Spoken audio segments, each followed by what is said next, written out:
अतुल। ए सखी आइल चुनावी मेला, रेलम रेल रैली रेला, फिर हलवा पूड़ी बटेला, भीड़ होखे ठेलम ठेला। कि नेताजी के बड़े बड़े बोल, कि नेताजी के बड़े बड़े बोल, जनता बकलोल। जेकर गांव में नहीं स्कूलिया, जेकर शहर में नहीं अस्पतालिया, उहो झूठा ही बजावे लतलिया। जब साहेब भिड़ावे ले दुनलिया, कि नहीं जेके हक के बमोल, जेके नहीं अपन हक के बमोल, जनता बकलोल।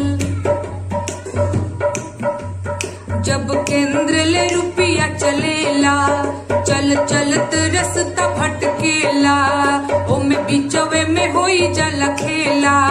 हम टुकुर टुकुर बस्ता केला, कि बोले आज देव तोहर खोल, कि बोले आज देव तोहर खोल, जनता बकलोल।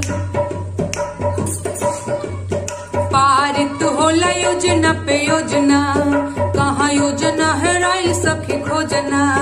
खाली फोटो वे खिंचावे देवे पोजना, छपी जाला अखबारवा में रोजना। मीडिया बोले ही नहीं के बोल, मीडिया बोले ही नहीं के बोल, जनता बकलोल। ए जी बोली नहीं राउर का विचार बा, हमर देवर बलम बेरोजगार बा, पैसा कौड़ी खातिर करे रोज मार बा। मुँह दहिया जमोले सरकार, बाकी मन कर कूच दी लोल। देबो गाड़ी अब न होखे कंट्रोल, जनता बकलोल।